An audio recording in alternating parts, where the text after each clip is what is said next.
It was an ordinary afternoon, the kind that tricks you into thinking peace is possible, but really just sets your nerves on fire. I was out there, fixing my fence for the third time that month. The old wood kept rotting, and the neighbors' chickens seemed to have a personal vendetta, pecking the boards like it was an all-you-can-eat buffet. The air was thick, heavy with humidity, the kind that makes your shirt stick to your back and your sweat run down into your eyes. The sky, a swollen grey mass, had been threatening rain for hours but refused to follow through, like a neighbor who keeps promising to return your shovel but never does. The only decent sound around was my hammer hitting nails, competing with the annoying whine of a lawnmower Carl insisted on running, even with the storm rolling in and the smell of wet earth already rising. Then I heard the engine. It wasn't Bill's tractor, always breaking down on the curve, or Tom's pickup, which shows up weekly asking for sugar like I'm a mobile bakery. This motor was smooth, too polished for these parts. I looked up, wiping sweat off my forehead with my forearm, and saw the first car pull into my gravel driveway. A shiny black sedan, with wheels that had never seen mud and a paint job so glossy it reflected the ugly sky like an arrogant mirror. The door opened, and out stepped three figures who looked like they'd been teleported straight from a downtown office. "The Pinewood Estates Committee," they announced, with the kind of pomp only people with perfect clipboards and silk ties can muster, ties that probably cost more than my tractor. The leader was a skinny guy with thin-rimmed glasses that screamed, "I schedule meetings at 9 a.m., and a fake smile that barely covered the teeth grinding beneath it. He started talking, holding a stack of papers like it was the Bible, and he was some prophet of progress. My home, my land, 40 acres I'd defended from weeds, coyotes, and greedy banks, was now theirs. A development project, he said, like pretty words could erase the fact they were trying to steal my life with a stamp and a signature. A fancy neighborhood with golf courses for suits to swing clubs, cookie-cutter houses with pristine lawns and welcome signs. All right where I raised my noisy chickens, planted crooked corn, and drank my morning coffee in peace. I dropped the screwdriver on the ground, the clang of metal against a loose stone cutting through his speech like a dull knife.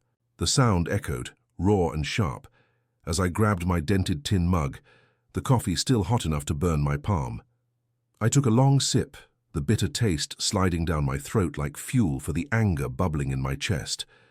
My eyes locked with his, and I saw that smile falter for half a second, just enough to know he didn't expect resistance. They wanted to play boss of my life. Let them come with their fancy suits, their dumb plans, and their empty promises of a better future. I wasn't giving up an inch of that ground without a fight. This wasn't just going to be a war. It was going to be a full-blown spectacle, with smoke, yelling, and one stubborn old man laughing last. I'm Tyler Grayson, 38, single by choice, or maybe by sheer stubbornness, since the last woman who tried to tame me said I was harder to handle than a brakeless tractor. I live on the land my father left me, 40 acres of raw peace, with red dirt that stains your boots and a horizon that never ends. Out here, the biggest drama in my life was choosing whether to spend the afternoon fixing the old tractor that coughs black smoke like a chain smoker, or cracking open another cold beer and leaving the problem for tomorrow. The wind blew free, carrying the scent of pine and dry grass, and the only sounds breaking the silence were chickens squawking or the rough bark of my dog Buck, who spent his days chasing shadows. It was simple, it was mine, and I asked for nothing more. Until the letter arrived.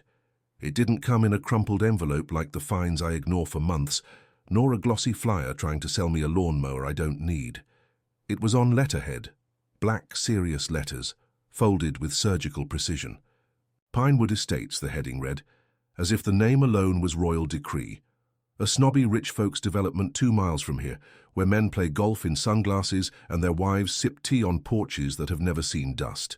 According to the letter, my land was now shared use area. In legalese, my backyard, where I buried my first dog and planted a tree that never grew, was now their personal playground, a space for their golf carts and luxury inflatable pools. I never signed anything with Pinewood, never paid a cent in their absurd fees, never raised a hand to vote on their dumb rules about whether your fence can be beige or light brown. My name wasn't on any of the papers they waved around like treasure maps. But that didn't stop those vultures from thinking they could rewrite my property deed with a stamp and a smug smile. They hadn't even stepped foot here to look me in the eye. They just sent the letter like someone sliding a note under your door, hoping I'd take it quietly and hand over the keys. My father spent his life sweating on this land. I saw his hands crack chopping wood in the winter, heard his voice go hoarse yelling at me to learn how to tie a proper knot. I grew up here, fixing crooked fences before I even knew what algebra was. And frankly, I still think a hammer solves more than any equation. This land wasn't just dirt. It was his blood, and now mine soaked into every ridge and stone. And these suit-wearing fools with their shiny shoes and progress plans thought they could erase that with a signature. They didn't know me. Didn't know I'm the kind of man who'd rather break the hammer than let the fence fall. If they wanted my land, they'd have to rip it from me, and I was going to make them sweat for every square foot. An affair. Hour later, the gravel on my driveway crunched again, more trouble incoming. I was finishing hammering in a crooked nail on the fence, sweat dripping onto the dry ground, when I saw the shiny silver SUV pull up like it owned the place. The door opened, and out stepped Helen Carter, president of the Pinewood Committee, wearing a blinding blue blazer that practically screamed, "I'm important," before she even said a word. Her blonde hair was tied in a perfect bun, and the smile on her face was the kind that makes you want to punch something. Fake, rehearsed, like she practiced in the mirror to sell insurance or overpriced land. Beside her, a skinny guy named Roger adjusted his black-rimmed glasses, like he was about to explain the theory of relativity. Together, they looked like a bad promo for a corporate sitcom. "Mr. Grayson," she began, her syrupy voice slicing through the air like I should. Already be grateful she even showed up. "I've received reports about your reluctance to accept our notice. I came personally to discuss how your property can be integrated into Pinewood's community plan." She stepped forward, her heels sinking into the gravel, and I nearly laughed at the discomfort she tried to mask. "Integrated?" I dropped the hammer into the toolbox with a metallic clang, wiping my hands on my jeans as I faced her. "You mean confiscated, Helen? This is mine.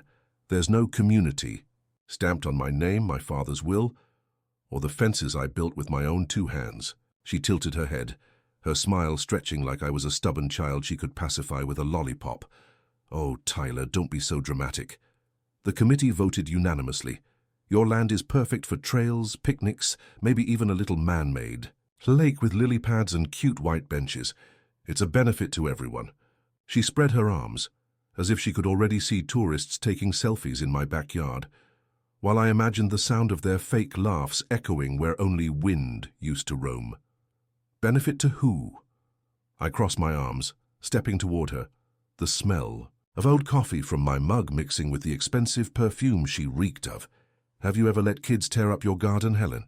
Ever let them spill soda on your pristine lawn or scream in your ear while you try to sleep?" Before she could answer, Roger stepped forward, pushing his glasses up his nose with that college professor air no one had asked for. "Mr. Grayson, historically this area was a passage point long before your family settled here. There are records, history." I cut him off, laughing loud enough to startle the hens into clucking. "My grandfather raised cattle here, Roger, not tourists with brand-name backpacks. He dug post holes with his bare hands while you lot were still sketching your fancy maps for luxury condos. And tell me, where exactly does it say you people have jurisdiction over me? Because I haven't seen any royal seal on that paper of yours." Helen raised an eyebrow, her smile faltering at last, but she recovered quickly like a snake shedding its skin. "That's changed, Tyler. The shared use area designation went into effect today. The city council approved it, and the committee has authority to enforce it. I suggest you cooperate, or we'll have to escalate this legally." She crossed her arms, the fabric of her blazer stretching at the shoulders, as if the threat alone would make me shake in my boots. I stepped back, grabbed my mug, and took a slow sip, letting the silence thicken between us. Then I smiled. Not the fake kind she wore, but one that showed teeth and promised trouble. "And I suggest you get off my driveway before I use my tractor to redecorate that shiny SUV of yours. A scratch or two might really sell that community vibe of yours." She blinked, surprised, and Roger muttered something about protocols, but I'd already turned my back, heading toward the porch. Helen thought I'd cave, thought a fancy visit and some sweet talk would make me roll over. She had no idea I was just getting started, and that the next step wouldn't be nearly as polite as that little chat. The next day, the circus arrived, and not the kind with clowns and cotton candy, but something worse, with the stench of cheap sunscreen and bloated egos. This time it wasn't just the committee, it was the good people of Pinewood, spilling out of their SUVs and minivans like I'd sent them gold-embossed invitations. There was everything. A guy in a tank top holding a frisbee like my land was an Olympic backyard training ground. A woman in a wide-brimmed hat carrying a cooler full of bargain. Beer I wouldn't drink if you paid me. And even kids running with balloons, screaming like I'd installed a playground just for them. My gravel driveway had become a parking lot, and the once quiet air now smelled like second-rate barbecue and mosquito spray. I dropped the hoe I was using to pull weeds and marched over, blood already boiling. "Hey, you people," I shouted, pointing at the idiot with the frisbee, who nearly hit one of my hens. "This isn't a park." The guy, Brad, judging by the way he strutted around, turned to me with the smug grin of someone who thinks the world is just one big open bar. "Relax, man." Helen said it's public now. "We're just enjoying the day, soaking up the sun." He tossed the frisbee into the air. It wobbled and crashed into the middle of my corn patch. I heard the snap of a stalk. "Breaking and saw red. Public?" My voice came out like a chainsaw tearing through the calm. "Then why am I the one paying the taxes? Why do I spend the year fixing fences and keeping coyotes away just so you can toss frisbees and crack open beers? Get off my land before I—" "Call the police," Brad laughed, a snorting kind of laugh that made the veins in my neck throb. "Go ahead, man. Helen said you don't have a choice. It's like public domain now, you know?" He popped a beer open with a hiss, foam spilling onto the very dirt my father had plowed decades ago. Before I could answer, a woman, Lisa, if the Mother of the Year glare in her eyes meant anything, stepped in holding a toddler with sticky hands. "Look, we're not here to start trouble, Mr. Grayson. We just brought the kids out to play a little. It's such a beautiful day." "Great," I shot back, pointing toward the road. "Take them to the Pinewood playground, then. They've got slides, swings, and a whole bunch of stupid rules you people love to follow. This is my backyard, not a community daycare." She gave me an offended look, but didn't have time to answer. More cars arrived, tires crunching on gravel, doors slamming, and someone, some entertainment genius, fired up a portable speaker that started vomiting generic pop music, the kind they play in elevators that makes you want to rip your ears off. The noise blended with the kids screaming, Buck's confused barking as he ran in circles trying to figure out what the hell was going on, and the hiss of beer cans popping open. Some guy set up a portable grill right in the middle of my pasture, while another spread out a checkered picnic blanket, like it was a magazine cover shoot. It was a full-blown invasion. My land, which had survived storms, droughts, and even a half-assed tornado back in '98, had now been turned into a live-action neighborhood picnic, complete with the smell of burnt sausage and laughter that made me want to break something. I just stood there, heart pounding like a drum, fists clenched.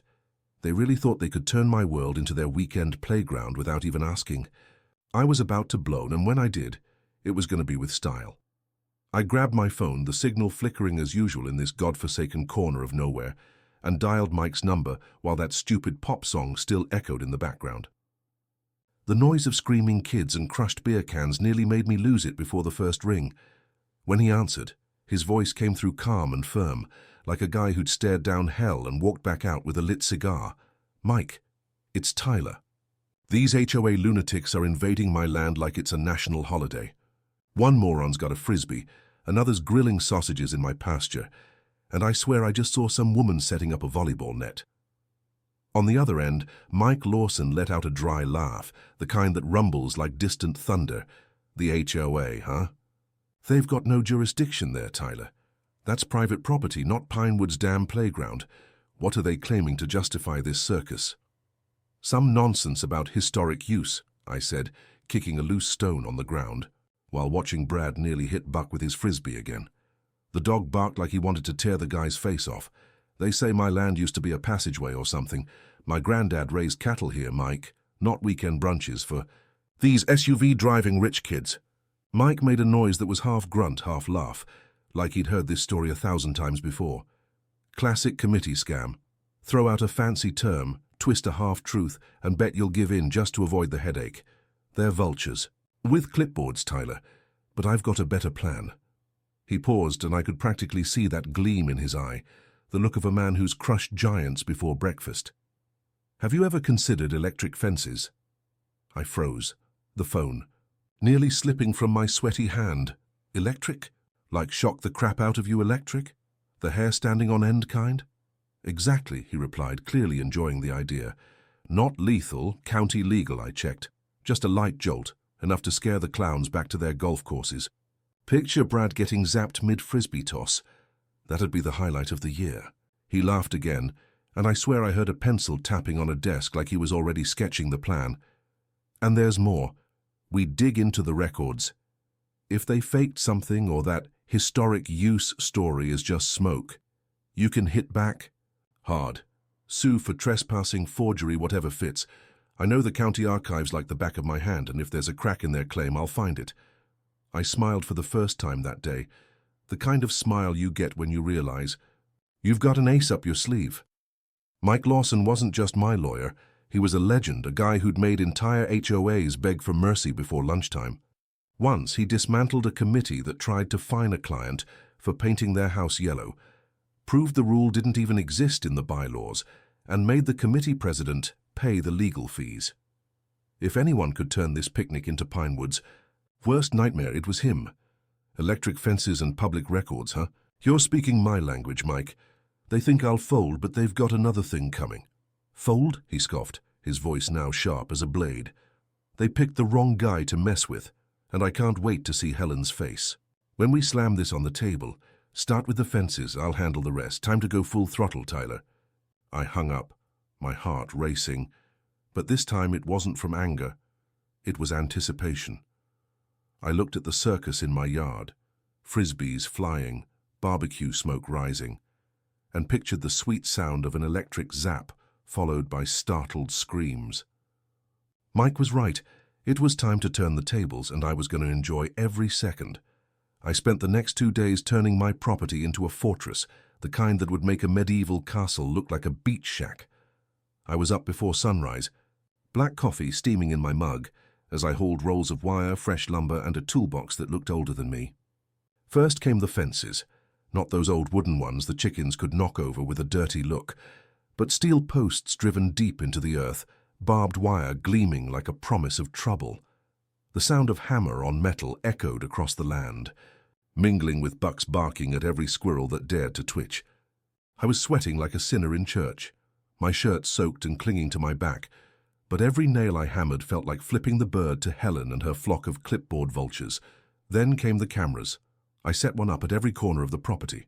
Cheap ones I bought on sale online, but high def enough to catch Brad's frisbee toss or Lisa snapping selfies with the kids in the background. One went on the porch, pointed at the driveway, another in the barn watching the pasture, and a third near the chicken coop, because if anyone messed with my hens, I wanted their dumb face in 1080p.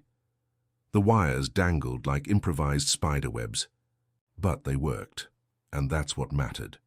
To top it off, I scattered motion sensors around the perimeter, little red lights blinking like off-season Christmas ornaments, ready to trigger alarms if any suit decided to take a midnight stroll.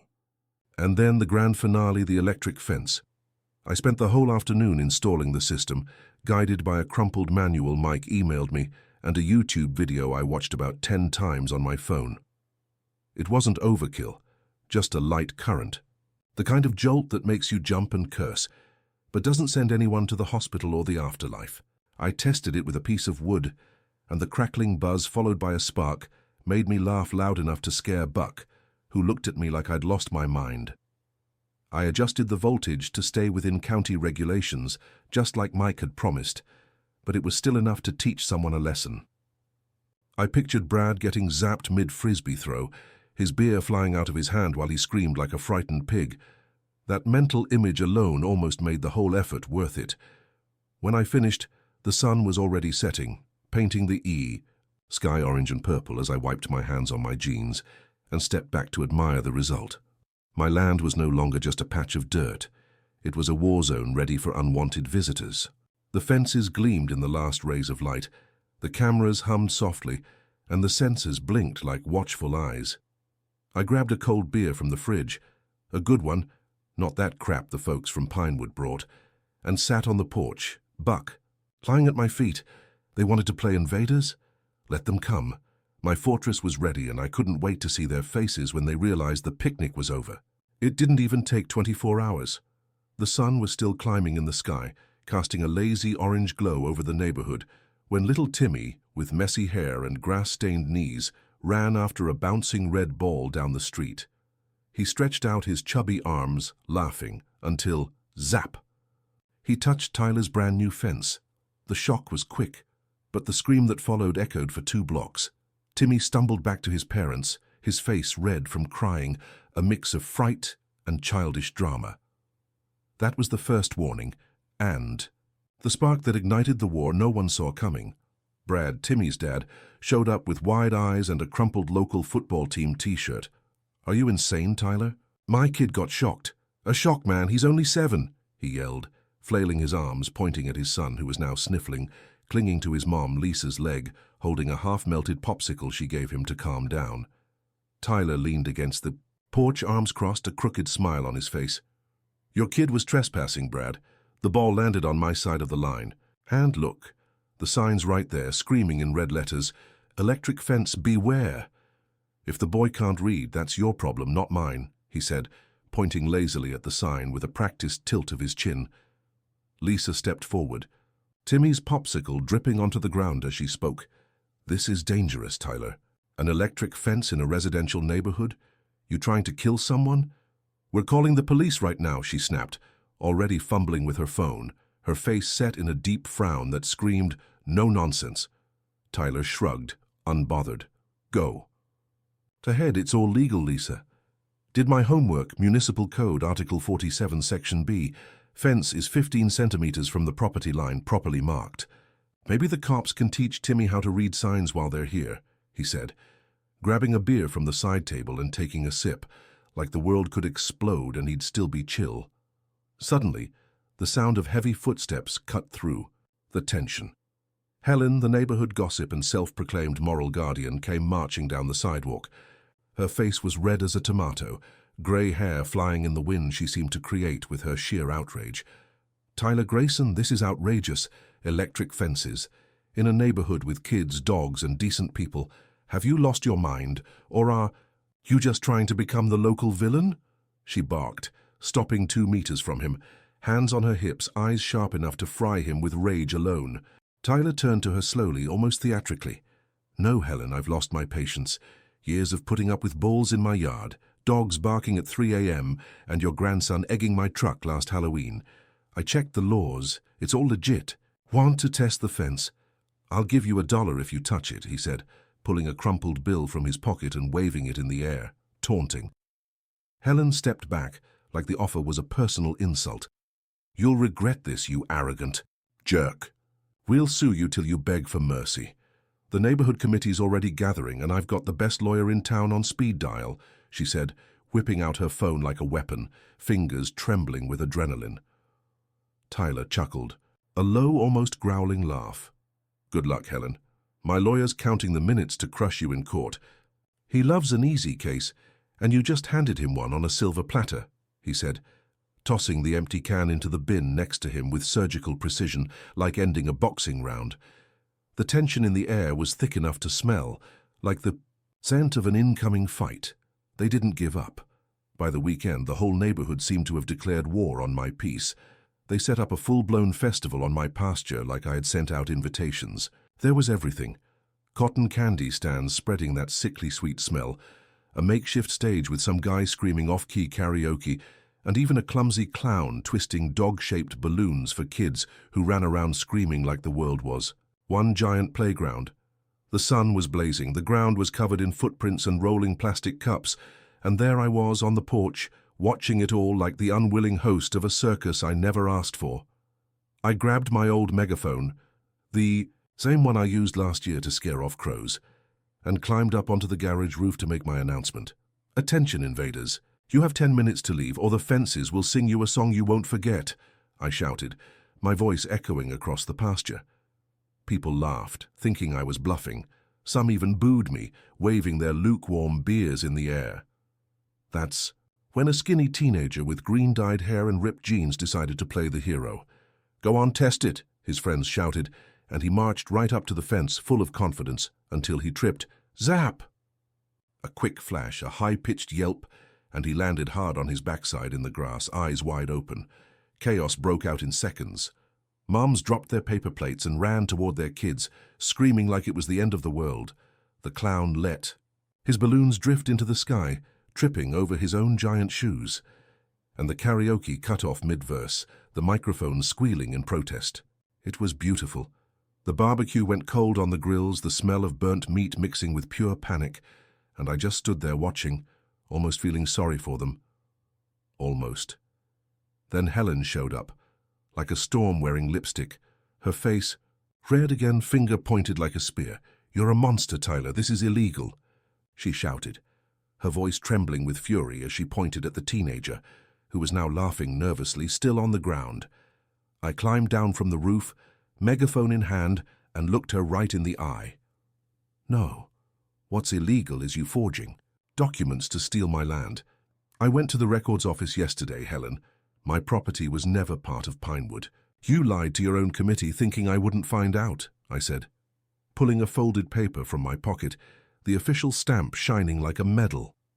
Helen stammered, her face going from crimson to a pale shade I had never seen before. We'll settle this in court," she snapped, trying to hold her composure, but her voice was already cracking. I smiled, that smile she hated. Perfect. Because my lawyer's putting together a little bill, 15 years of community maintenance, that you all owe me. About $150,000 for starters. "And that's just the warm-up," I said, folding the paper and slipping it back into my pocket. Helen turned ghost white, eyes wide like I'd dumped a bucket of ice water over her. She turned on her heel, tripping over her low-heeled shoe, and marched off. Though this time it looked more like a retreat than an attack. The pasture fell silent. The only sounds left were the wind blowing and distant balloons popping. The truth hit the neighborhood like a bomb, and the damage was immediate. Helen had made it all up. Fake documents, empty promises, a half-baked story that was now crumbling on top of her. The registry office confirmed it. My pasture was never part of Pinewood, and now the residents' fees were going up to cover the mess she left behind. The air inside the community hall, where they'd gathered to discuss the fiasco, was heavy, thick with angry whispers and sharp glances. The neighbors who used to follow Helen like sheep were now ready to tear her apart with their bare hands. An elderly man named Harold, with a voice rough from years of cigar smoking, stood up from his folding chair, shaking with rage. "Helen, I said it was legal, that everything was fine.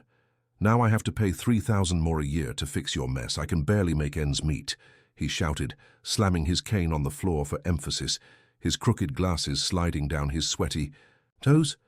Then a pregnant woman named Sarah joined in, rubbing her belly with one hand and clutching a stack of bills in the other. "Because of you, our budget is destroyed. Mike and I are expecting a baby, and now this? Are you going to pay me back, Helen? Take that money out of your own pocket," she yelled, her voice rising, almost crying, as she threw the papers on the floor like evidence of a crime.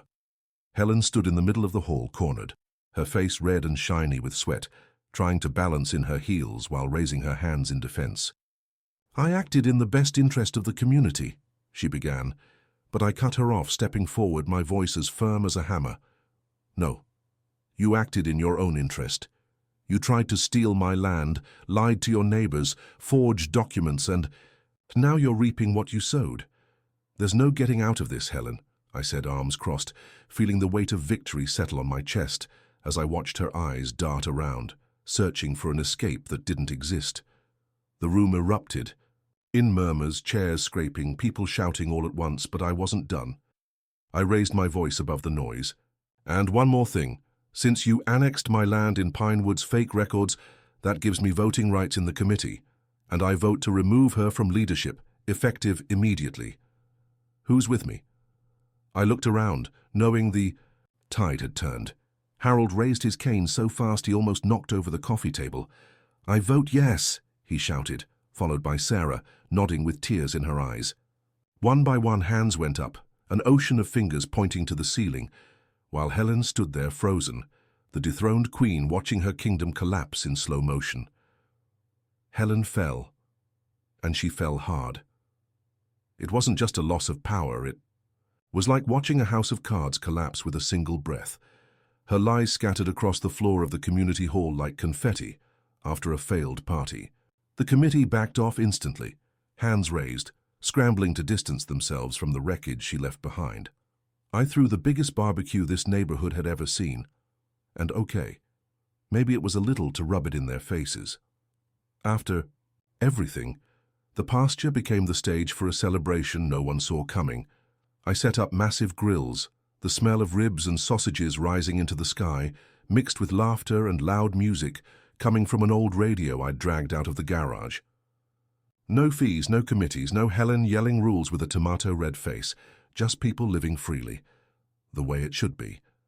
There was Harold, the old man with the cane, lounging in a beach chair with a plate overflowing with meat, laughing for the first time in months, telling stories about when the neighborhood was just fields and freedom.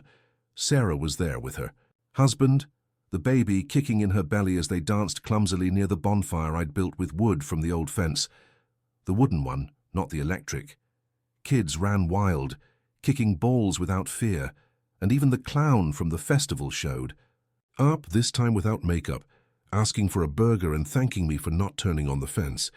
My electric fence is still there, humming quietly at the edge of the pasture, but now it's just a reminder, a silent trophy. No one touches it.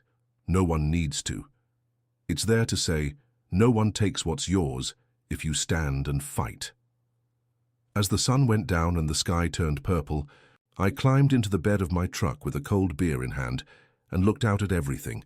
The fire crackling, voices blending, the weight of the past few weeks lifting from my shoulders. It wasn't just a barbecue. It was a battle cry turned into a party. And I knew that from that day on, anyone thinking of messing with me or anyone here would think twice.